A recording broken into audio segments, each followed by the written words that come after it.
जय जगन्नाथ। आपण हुए तो केबे देखिथिबे जे किछि घर को कपत आसी अंडा दियंती। सेमाने चुपचाप एक कोण खोजंती, सेठारे एक बसा तैयारी करंती एवं तापरे सेथिरे दुईटी छोट अंडा रखंती। अनेक लोक एहाकु एक साधारण घटना बोली भावंती, किंतु आपण केबे भाबिछंती कि यह सेई घर उपरे कोन प्रभाव पकाई थाए? यह एक भल संकेत ना खराब संकेत? यह कोन घरे समृद्धि आने ना यह दारिद्र्य आने? कपत अंडा देवा केवल पक्षीर आचरण ना यह पछरे कौनसी गभीर रहस्य लुचि रही? आज आलोचन आमे आपन को कहबू जे जो घरे कपत अंडा दिए से घर जीवन में कौन परिवर्तन आसे। किंतु मु आपन को सीधासलख यही उत्तर देवी नहीं, कारण प्रत्येक उत्तर एक गभीरता थाए एवं से गभीरता केवल अभिज्ञता, कहानी किंबा उदाहरण माध्यम बुझी हेब। किछि लोक कहती जे कपत अंडा देवा शुभ, अन्य माने कहती जे यह अशुभ। किछि लोक विश्वास करती जे कपत शांतिर प्रतीक एवं आपणक घरे अंडा देवा शांति आनी थाए। एही समय रे अन्य माने यह को भय करती, यह असुविधा किंबा संकटर संकेत कि? तुमे समस्ते देखिच जे कपत माने किछि दिन पाई प्रतिदिन जोंठारे अंडा दियंती सेही स्थान को ही जाती। सेमाने सेमानंकर अंडार जत्न नियंती एवं तापरे गोटे दिन छुआ फुटी थाए। एई छुआ माने किछि समय परे उड़ी जाती, किंतु एही समय मध्यरे घरर लोकंक जीवन रे कोन घटुची ताहा केबे चिंता करिसंती कि? किछि परिवर्तन घटे कि? सेही समय रे घरे खुशी आसे कि ना असुविधा बढ़ी जाए? किछि वयस्क लोक कहती जे जदि आपणक घरे कपत अंडा दिए तेबे एहार अर्थ हेउची घरटी शांतिपूर्ण एवं स्थिर हो जाइछि। केतेक कहती जे यार अर्थ हेउची आपणक घरे शक्ति संतुलन विचलित हो जाइछि। किंतु सत्य कौन यह जानिबा गुरुत्वपूर्ण। प्रायतः देखा जाए जे जो घरे कपत अंडा दिए सेठारे जेतेबेले कपत माने बसा तैयारी करंती एवं अंडा दियंती, सेतेबेले धीरे धीरे सेठारे माटी जमा हुए, घरर कोण दुर्गंध हेबाकु लागे एवं परिवेश भारी हो जाए। किंतु अन्य पक्षरे किछि घर अछि जोंठारे कपत अंडा देवा परे घरे समृद्धि प्रभावित होगा आरंभ करे, धन बुद्धि पाए, पारिवारिक संपर्क मधुर हो जाए। तेणु प्रश्न उठे, दुईटी मध्यरु केउटी सत्य? यह सबु कल्पनार काल्पनिक कहानी ना वास्तु एवं ज्योतिष सहित जड़ित एक गभीर रहस्य? आपण केबे भाबिछंती कि कपत माननकु केवल पक्षी भाव में कहीं विवेचना कराए? जो माने आपणक घर को अंडा देवाक आसी थांती सर्वोपरि सेमाने जंगल में रही पारंती एवं गछरे मध्य बसा तैयारी करि पारिबे, तेबे सेमाने मनुष्य घर कहीं बाछंती? यह केवल एक संजोग ना यह पछरे कौनसी अदृश्य संकेत अछि? किछि लोक एपरि मध्य कहती जे जदि कपत आपणक घर को बारंबार आसुछि तेबे से आपणक घरर वायुमंडल एवं परिवेश को पसंद करुछि। यार अर्थ हेउछि घरर कंपन एवं शक्ति सकारात्मक। किंतु जेतेबेले सेही कपत अंडा दे चली जाए एवं तापरे घर समस्या सृष्टि हुए, संदेह सृष्टि हुए। कपत अंडा देले आपणक घरे की प्रकार घटना घटे ताहा आपण केबे लक्ष्य करिसेंती कि? कोन द्वंद्व बुद्धि पाए कि? परिवार सदस्य असुस्थ हुअंती कि? किंबा कौनसी बड़ क्षति घटे कि? किंबा विपरीत भाग में आपण केबे लक्ष्य करिसेंती कि सेही समय रे घरे किछि भल खबर आसे, काहाकु चाकरी मिले किंबा कौनसी नूतन प्रकल्प आरंभ हुए? एही समस्त प्रश्न आपण को यह विचार करने को बाध्य करिब जे कपत अंडा देवा केवल एक साधारण घटना नुहे, यह पछरे किछि अछि जहाँ आम समस्त को बुझिबा आवश्यक। तेणु चलंतु डेरी न करी कहानी को शेष पर्यंत शुणिबा। थरे हिमालय रे उच्चरे अवस्थित शांत एवं दिव्य कैलाश पर्वत रे भगवान शिव गभीर ध्यान रे मग्न थिले। चारिआडे शांति थिला, परिवेश संपूर्ण पवित्र एवं शांत थिला। कौनसी शब्द नथिला, केवल पवनर मुग्धु गति एवं ध्यानर शक्तिर कंपन सेठारे अनुभूत हेउथिला। सेही मुहूर्त रे देवता मानक प्रिय बहु पूर्वरु जनाशुना एवं कौतूहल रे परिपूर्ण देवर्षि नारद मुनि तांकर बीणा सहित आकाशरु सेठारे आविर्भूत होइथिले। से प्रत्येक जुगरे प्रत्येक जगत को भ्रमण करती एवं जोंठारे से कौनसी रहस्य विषय किंबा कौतूहल पाती ସେ ସେଠାରେ ବିଳମ୍ବ ନ କରି ପହଞ୍ଚି ଯାଆନ୍ତି। ଆଜି ତାଙ୍କର କୌତୂହଳ ତାଙ୍କୁ ସିଧା କୈଳାସ ପର୍ବତକୁ ନେଇ ଆସିଥିଲା। ନାରଦଜୀ ଭଗବାନ ଶିବଙ୍କ ପାଦତଳେ ପ୍ରଣାମ କରି ବହୁତ ସମ୍ମାନର ସହିତ କହିଲେ, ଜୟ ଶିବ ଶମ୍ଭୁ, ନମସ୍ତେ ଶମ୍ଭୁ ପ୍ରଭୁ, ଆପଣଙ୍କ ଜ୍ଞାନ ଏବଂ ସତ୍ୟର ଅବତାର। ଆଜି ମୁଁ ଆପଣଙ୍କ ପାଖକୁ ଏକ ବିଶେଷ ପ୍ରଶ୍ନ ନେଇ ଆସିଛି। ଭଗବାନ ଶିବ ଧୀରେ ଧୀରେ ଆଖି ଖୋଲିଲେ। ସେ ନାରଦଜୀଙ୍କୁ ଚାହିଁ ଶାନ୍ତ ସ୍ୱରରେ କହିଲେ, ଦେବର୍ଷି, ଆପଣଙ୍କ ସ୍ୱାଗତ। ମୋତେ କୁହନ୍ତୁ, ଆପଣ ଆପଣଙ୍କ ସହିତ କେଉଁ କୌତୂହଳ ଆଣିଛନ୍ତି? ନାରଦ କହିଲେ, ପ୍ରଭୁ, ଯେତେବେଳେ ମୁଁ ପୃଥିବୀ ଭ୍ରମଣ କରୁଥିଲି, ମୁଁ ଅନେକ ଘରେ ଏକ ଅଦ୍ଭୁତ ଘଟଣା ଦେଖିଥିଲି। କିଛି ଘରେ କପୋତ ଆସନ୍ତି, ବସା ତିଆରି କରନ୍ତି ଏବଂ ତାପରେ ଅଣ୍ଡା ଦିଅନ୍ତି। ସେମାନେ ସେଠାରେ ରହି କିଛି ଦିନ ପାଇଁ ସେମାନଙ୍କ ଛୁଆମାନଙ୍କର ଯତ୍ନ ନିଅନ୍ତି। ତଥାପି କେତେକ କୁହନ୍ତି ଯେ ଯେଉଁ ସ୍ଥାନରେ କପୋତ ଅଣ୍ଡା ଦିଅନ୍ତି ସେଠାରେ ଦାରିଦ୍ର୍ୟ ଆସିଥାଏ। କେତେକ କୁହନ୍ତି ଯେ ସେଠାରେ ଅଶୁଭ ଶକ୍ତି ବାସ କରେ।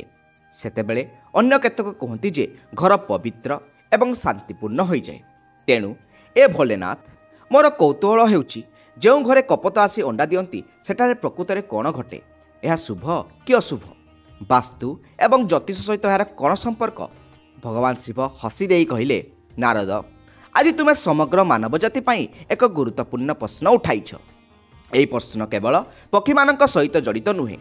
ଏହା ସେହି ଘରର ଶକ୍ତି, ଏହାର ଗତିଶୀଳତା ଏବଂ ସେଠାରେ ରହୁଥିବା ଲୋକଙ୍କ ଜୀବନକୁ ଗଭୀର ପ୍ରଭାବିତ କରେ। ତାପରେ ନାରଦ କହିଲେ, ପ୍ରଭୁ, ମୁଁ ଜାଣେ ଏହି ପ୍ରଶ୍ନର ଉତ୍ତର ସରଳ ନୁହେଁ, କିନ୍ତୁ ମୁଁ ଚାହେଁ ଯେ ଆପଣ ମୋତେ କପୋତମାନଙ୍କ ଆମ ଘରେ ଆସିବା, ଅଣ୍ଡା ଦେବା, ତାପରେ ଛାଡ଼ିବା ପଛରେ ଥିବା ଗଭୀର ରହସ୍ୟ ବିଷୟରେ ବିସ୍ତାର ଭାବରେ ବୁଝାନ୍ତୁ। ଏହା କ'ଣ ସିଧାସଳଖ ଆମର କାର୍ଯ୍ୟ କିମ୍ବା ଆମ ଘରର ଅବସ୍ଥା ସହିତ ଜଡ଼ିତ? ଏହା କ'ଣ ଭବିଷ୍ୟତର ଘଟଣାଗୁଡ଼ିକୁ ସୂଚିତ କରେ? ଏହା କ'ଣ ଏକ ଚେତାବନୀ ନା ଆଶୀର୍ବାଦ? ଭଗବାନ ଶିବ ଟିକେ ଗମ୍ଭୀର ହୋଇ କହିଲେ, ଦେବର୍ଷି, ମୁଁ ଏହି ପ୍ରଶ୍ନର ଉତ୍ତର ଦେବି ନାହିଁ, କାରଣ ଏହା କେବଳ ଏକ ପକ୍ଷୀ ଆସିବା ଏବଂ ଯିବା ବିଷୟରେ ନୁହେଁ। ଏହା ପଛରେ ଅନେକ ଜୀବନ ପରିବର୍ତ୍ତନକାରୀ ସଂକେତ ଅଛି, ଯାହା ପ୍ରତ୍ୟେକ ଗୃହସ୍ଥଙ୍କୁ ଜୀବନକୁ ପ୍ରଭାବିତ କରେ। ମୁଁ ଏହି ପ୍ରଶ୍ନର ଉତ୍ତର ଏକ କାହାଣୀ ମାଧ୍ୟମରେ ଦେବି, କାରଣ କାହାଣୀ ବିନା ଏହାର ଅର୍ଥ ଗଭୀରତା ବୁଝିବା କଷ୍ଟକର ହେବ। କିନ୍ତୁ ତା ପୂର୍ବରୁ ମୁଁ ତୁମକୁ କିଛି କଥା ବୁଝାଇବାକୁ ଚାହୁଁଛି। ନାରଦ ଭଗବାନ ଶିବଙ୍କୁ ଘୃଣା କରି ଚାହିଁଲେ। ଶିବ ଆଗକୁ କହିଲେ, ଦେବର୍ଷି, ଯେତେବେଳେ ଏକ ପକ୍ଷୀ, ବିଶେଷ କରି ଏକ କପୋତ, ଏକ ଘରେ ଆସି ଅଣ୍ଡା ଦିଏ, ସେତେବେଳେ ସେହି ସ୍ଥାନରେ ଶକ୍ତି ଅନୁଭବ କରିବା ପରେ ହିଁ ସେଠାରେ ରହିଥାଏ। ଏହା କୌଣସି ସଂଯୋଗ ନୁହେଁ। ଘରର ଦିଗ, ଏହା ମଧ୍ୟ ଦେଇ ପ୍ରବାହିତ ପବନ, ଆର୍ଦ୍ରତା, ଶବ୍ଦ ଏବଂ କମ୍ପନ ସବୁକିଛି ଏକ ଜୀବନକୁ ଆକର୍ଷିତ କରେ। ଏବଂ ଯେତେବେଳେ ସେହି ଜୀବ ସେଠାରେ ଅଣ୍ଡା ଦିଏ, ଏହା ଶକ୍ତି ସହିତ ସଂଯୋଗ କରେ। ନାରଦ ସହମତିରେ ମୁଣ୍ଡ ହଲାଇ କହିଲେ, ତେବେ ଏହାର ଅର୍ଥ ହେଉଛି ଯେ କପୋତ ଅଣ୍ଡା ଦେବା କେବଳ ଏକ ପ୍ରାକୃତିକ ପ୍ରକ୍ରିୟା ନୁହେଁ, ବରଂ ଶକ୍ତିର ଏକ ସଂକେତ। ଭଗବାନ ଶିବ କହିଲେ, ନିଶ୍ଚିତ ଭାବରେ ଦେବର୍ଷି, କିନ୍ତୁ ଏହି ଶକ୍ତି ସକାରାତ୍ମକ କି ନକାରାତ୍ମକ ତାହା ସେହି ଘର ଲୋକଙ୍କ ଆଚରଣ, ସେମାନଙ୍କର ଚିନ୍ତାଧାରା, ସେମାନଙ୍କର କାର୍ଯ୍ୟ, ସେମାନଙ୍କର ଘରର ବାସ୍ତୁ ଅବସ୍ଥା ଭଳି ଅନେକ କାରଣ ଉପରେ ନିର୍ଭର କରେ। ନାରଦଙ୍କ କୌତୂହଳ ଆହୁରି ବଢ଼ିଯାଇଥିଲା। ସେ ପଚାରିଲେ, ପ୍ରଭୁ, ଏହା କ'ଣ ସମ୍ଭବ ଯେ ଯଦି କୌଣସି ଘରେ ନକାରାତ୍ମକ ଶକ୍ତି ଥାଏ, ତେବେ କପୋତ ଗୁଡ଼ିକ ସେଠାକୁ ଅଣ୍ଡା ଦେବାକୁ ଆସିବେ ନାହିଁ? କିମ୍ବା ଯଦି ସେମାନେ ଆସନ୍ତି, ତେବେ ସେମାନଙ୍କର ଅଣ୍ଡା ଦେବା କୌଣସି ପ୍ରକାର ଚେତାବନୀ ହୋଇପାରେ? ଭଗବାନ ଶିବ ଉତ୍ତର ଦେଲେ, ଏହା ସମ୍ଭବ, କିନ୍ତୁ ପ୍ରତ୍ୟେକ ପରିସ୍ଥିତିର ଅର୍ଥ ଭିନ୍ନ। ସେଥିପାଇଁ ମୁଁ ଆପଣଙ୍କୁ ଏକ କାହାଣୀ ମାଧ୍ୟମରେ ଏସବୁ ବିସ୍ତାରିତ ଭାବରେ ବୁଝାଇବି।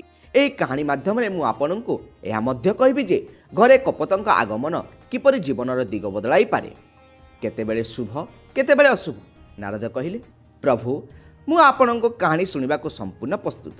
ଦୟାକରି ମୋତେ ଏପରି ଜ୍ଞାନ ଦିଅନ୍ତୁ ଯାହା ମୋତେ ଏହି ରହସ୍ୟକୁ ସମ୍ପୂର୍ଣ୍ଣ ଭାବରେ ବୁଝିପାରିବ ଏବଂ ପରେ ଏହାକୁ ଜନସାଧାରଣଙ୍କ ହିତ ପାଇଁ ବାଣ୍ଟିପାରିବ।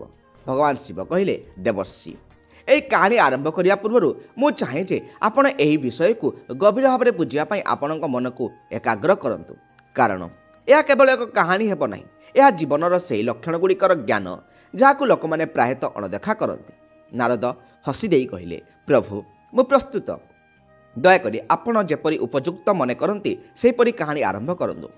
ଏହା ବହୁତ ଦିନ ପୂର୍ବର କଥା। ଉତ୍ତର ଭାରତର ଏକ ଛୋଟ ଗାଁରେ ଜଣେ ଗରିବ ଚାଷୀ ରହୁଥିଲେ। ତାଙ୍କର ନାମ ରଘୁନାଥ ଥିଲା। ରଘୁନାଥଙ୍କ ଜୀବନ ବହୁତ ସରଳ ଥିଲା। ତାଙ୍କର ଏକ ଛୋଟ ମାଟି ଘର, ଏକ ଖପରା ଖଟ, ଏକ ପୁରୁଣା ଚୁଲି ଥିଲା ଏବଂ ଦିନକୁ 2 ଥର ଖାଦ୍ୟ ରୋଜଗାର କରିବା ପାଇଁ ସେ କ୍ଷେତରେ ପରିଶ୍ରମ କରୁଥିଲେ। ତାଙ୍କର କୌଣସି ଜମି ନଥିଲା। ପଶୁପକ୍ଷୀ ନଥିଲେ ଏବଂ କୌଣସି ଗୁରୁତ୍ୱପୂର୍ଣ୍ଣ ଆୟ ନଥିଲା। କେବଳ ଏକ ଛୋଟ କୁଡ଼ିଆ ଭାଗ୍ୟ ଉପରେ ନିର୍ଭର କରୁଥିଲେ। ତାଙ୍କ ସ୍ତ୍ରୀ ସରଳା ବହୁତ ପରିଶ୍ରମୀ ଥିଲେ ଏବଂ ସେମାନଙ୍କର ଦୁଇଟି ଛୋଟ ପିଲା ଥିଲେ, ଗୋଟିଏ ପୁଅ ଏବଂ ଗୋଟିଏ ଝିଅ। ରଘୁନାଥ ଦିନ ସୂର୍ଯ୍ୟୋଦୟ ପୂର୍ବରୁ ଆରମ୍ଭ ହୋଇ ସନ୍ଧ୍ୟାରେ ଶେଷ ହେଉଥିଲା। ସେ କ୍ଷେତରେ କାମ କରୁଥିଲେ, ବିହନ ବୁଣୁଥିଲେ, ହଳ କରୁଥିଲେ, କିନ୍ତୁ ତାଙ୍କ ଜୀବନରେ କେବେ ସମୃଦ୍ଧି ଦେଖାଯାଉନଥିଲା।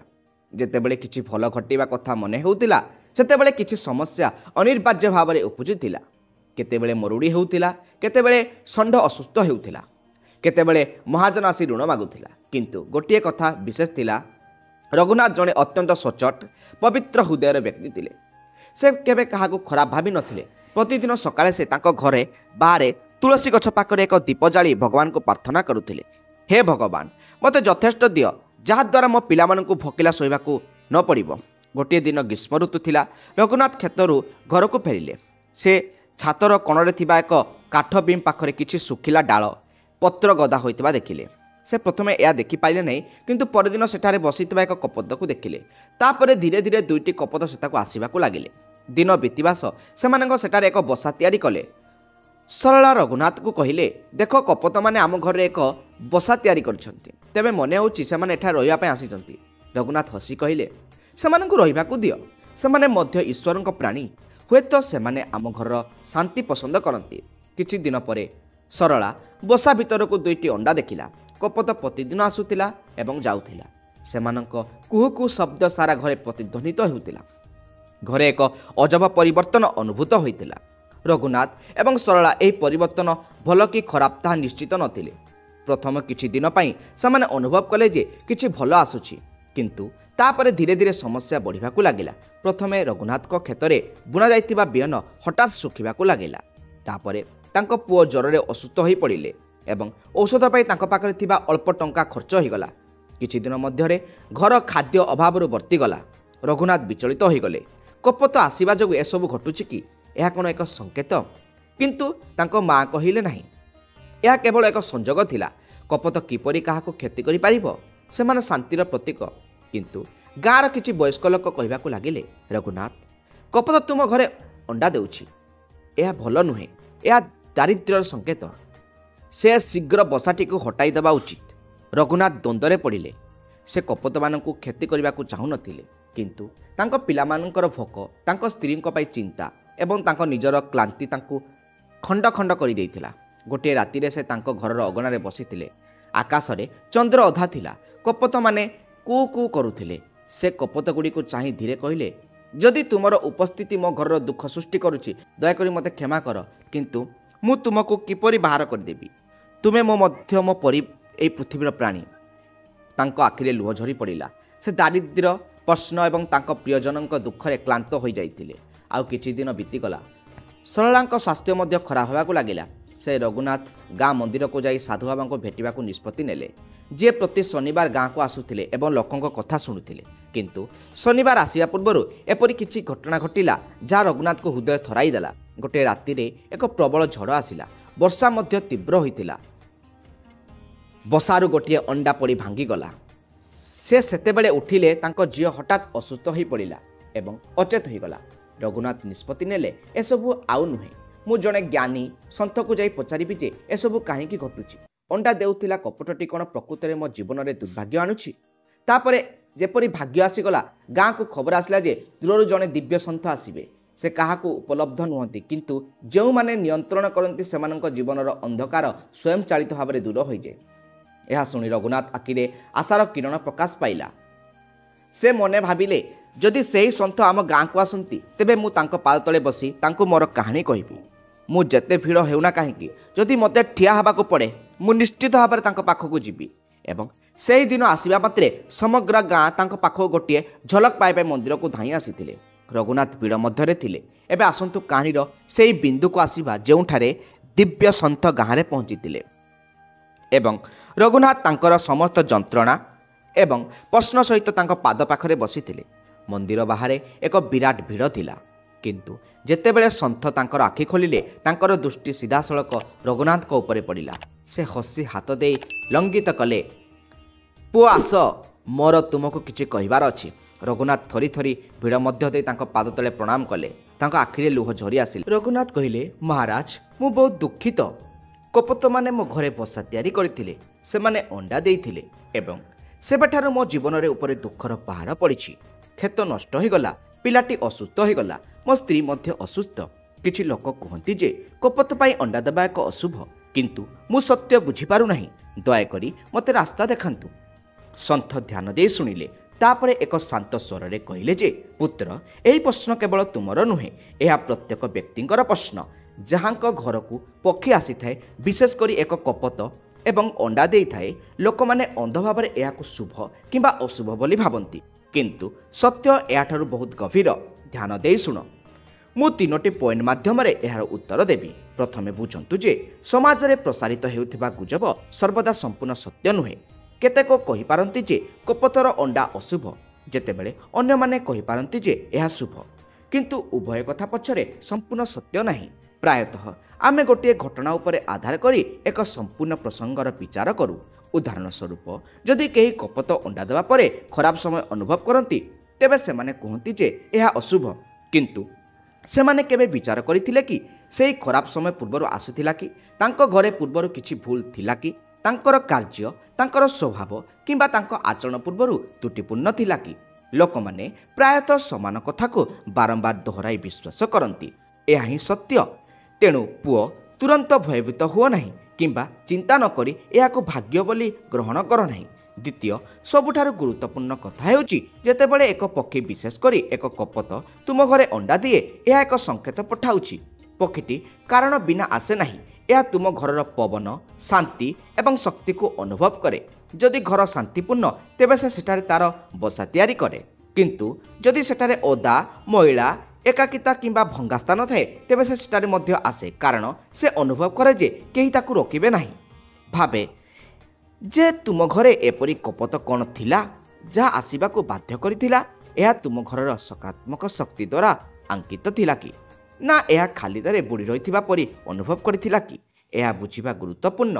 ଏବଂ ସବୁଠାରୁ ଗୁରୁତ୍ୱପୂର୍ଣ୍ଣ କଥା ହେଉଛି, କପୋତର ଅଣ୍ଡା ତୁମ ଜୀବନରେ ପରିସ୍ଥିତିକୁ ଆହୁରି ଖରାପ କରେ ନାହିଁ, ବରଂ ସେଠାରେ ପୂର୍ବରୁ ଥିବା ବାଧ୍ୟ ତା'ର ଆଗମନ ପରେ ସ୍ପଷ୍ଟ ହୋଇଯାଏ। ଦର୍ପଣ ପରି ଏହା ତୁମ ଘରର ଅବସ୍ଥାକୁ ପ୍ରତିଫଳିତ କରେ। ତୁମେ ଯେଉଁ ଅସୁବିଧାର ସମ୍ମୁଖୀନ ହୋଇଛ, ତା ପୂର୍ବରୁ ଉପସ୍ଥିତ ଥିଲ, କିନ୍ତୁ କପୋତ ଆସି ସେମାନଙ୍କୁ ସଂକେତ ଦେଇଥିଲା। ଏବେ ଏହା ତୁମ ଉପରେ ନିର୍ଭର କରେ ଯେ ତୁମେ ଏହି ସଂକେତକୁ ବୁଝି ପରିବର୍ତ୍ତନ କରିବ ନା ଭୟଭୀତ ରହିବ। ଏବେ ତୃତୀୟ ସବୁଠାରୁ ଗୁରୁତ୍ୱପୂର୍ଣ୍ଣ କଥା ଶୁଣ। ପୁଅ, ତୁମକୁ ଭୟ କରିବାର ଆବଶ୍ୟକ ନାହିଁ। ତୁମକୁ ବୁଝିବା ଆବଶ୍ୟକ, କପୋତ ଖରାପ ନୁହେଁ, ଅଣ୍ଡା ଦେବା ମଧ୍ୟ ଖରାପ ନୁହେଁ, କିନ୍ତୁ ଯଦି ତୁମ ଘରେ ପୂର୍ବରୁ କୌଣସି ସମସ୍ୟା ଅଛି, ତେବେ ଏହା ବଢ଼ିପାରେ। ଏପରି ପରିସ୍ଥିତିରେ ତୁମକୁ ଭୟ କରିବାର ଆବଶ୍ୟକ ନାହିଁ। ତୁମକୁ ତୁମର ଘରକୁ ଉନ୍ନତ କରିବାକୁ ପଡ଼ିବ। ତୁମର ଘରକୁ ସଫା ରଖ। ସୂର୍ଯ୍ୟୋଦୟ ପୂର୍ବରୁ ଉଠି ଅଗଣାରେ କିଛି ପାଣି ଛିଞ୍ଚ। ତୁଳସୀ ଗଛ ପାଖରେ ଏକ ଦୀପ ଜାଳ। ତୁମ ଘରେ ସକାରାତ୍ମକ ଚିନ୍ତାଧାରା ଆଣ। ପ୍ରତିଦିନ ଦାନ କର, ଭଲ କାମ କର, ଭୋକିଲାଙ୍କୁ ଖାଦ୍ୟ ଦିଅ, ଦୁଃଖୀକୁ ସାନ୍ତ୍ୱନା ଦିଅ ଏବଂ ସବୁଠାରୁ ଗୁରୁତ୍ୱପୂର୍ଣ୍ଣ କଥା ହେଉଛି, ତୁମ ଘରେ ଦ୍ୱନ୍ଦ୍ୱ ସୃଷ୍ଟି ହେବାକୁ ଦିଅ ନାହିଁ। ଯେତେବେଳେ ତୁମେ ଘରର ଶକ୍ତିକୁ ସକାରାତ୍ମକ କର, କୌଣସି ପକ୍ଷୀ, କୌଣସି ସଂକେତ ତୁମର କ୍ଷତି କରିପାରିବ ନାହିଁ, ବରଂ ଏହା ଏକ ଆଶୀର୍ବାଦ ହୋଇଯିବ। ଯଦି ଏକ କପୋତ ତୁମ ଘରକୁ ଆସେ, ତେବେ ଏହା ମଧ୍ୟ ଦର୍ଶାଏ ଯେ ସେଠାରେ ଏବେ ବି କିଛି ବାକି ଅଛି, କିଛି ଆଶା ଅଛି। ସେଥିପାଇଁ ସେ ତୁମକୁ ବାସିଛି। ତେଣୁ ପୁଅ, ଘରକୁ ଫେରିବା ସମୟରେ ତୁମ ହୃଦୟରୁ ଭୟ ଦୂର କର। ପ୍ରଥମେ ତୁମ ମନକୁ ଶାନ୍ତ କର। ଘରର କାନ୍ଥ ନୁହେଁ, ବରଂ ହୃଦୟର କାନ୍ଥକୁ ସଫା କର। ତାପରେ ତୁମେ ଦେଖିବ ଯେ କପୋତ ତୁମ ଜୀବନରେ ଶାନ୍ତି, ବୁଝାମଣାର ପ୍ରତୀକ ପାଲଟିଛି। ରଘୁନାଥଙ୍କ ଆଖିରେ ଲୁହ ଥିଲା। ସେ ସନ୍ଥଙ୍କ ପାଦ ତଳେ ତାଙ୍କ ମୁଣ୍ଡ ରଖିଲେ। ତାଙ୍କ ମନ ହାଲୁକା ହୋଇଗଲା ପରି ଲାଗିଲା। ସେ ଆଉ ଭୟ ଅନୁଭବ କଲେ ନାହିଁ, କିନ୍ତୁ ତାଙ୍କ ଭିତରେ କିଛି ପରିବର୍ତ୍ତନ ହେଉଥିଲା। ତାଙ୍କର ଚିନ୍ତାଧାରା, ତାଙ୍କ ବୁଝାମଣାରେ ଧୀର ଆସିଲା। ସେ କହିଲେ, ମହାରାଜ, ଆପଣ ମୋର ଆଖି ଖୋଲି ଦେଇଛନ୍ତି। ଏବେ ଯେତେବେଳେ ମୁଁ ଘରକୁ ଫେରିବି, ମୁଁ ପ୍ରଥମେ ମୋ ଭିତରେ ଥିବା ଭୟକୁ ଦୂର କରିବି ଏବଂ ତାପରେ ମୋ ଘରକୁ ସଫା ଏବଂ ଶାନ୍ତିମୟ କରିବି। ସନ୍ଥ ହସି ତାଙ୍କୁ ଆଶୀର୍ବାଦ କରି କହିଲେ, ଯାଅ ପୁଅ, ବୁଝ ଏବଂ ତୁମର ଜୀବନକୁ ପରିଚାଳନା କର। ଏହା ହିଁ ପ୍ରକୃତ ସମାଧାନ।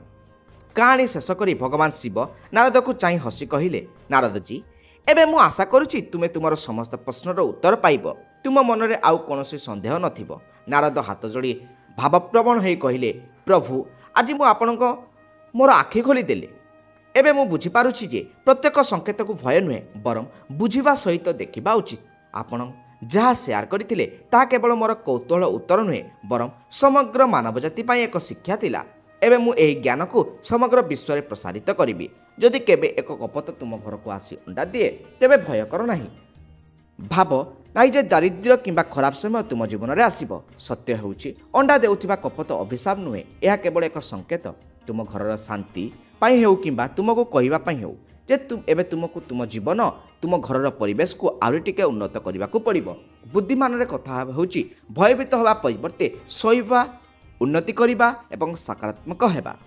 ଯେତେବେଳେ ମନ ଓ ଘର ଉଭୟ ପବିତ୍ର ହେବ ଜୀବନରେ ସୁଖ ଶାନ୍ତି ସ୍ୱୟଂଚାଳିତ ଭାବରେ ଆସିବ।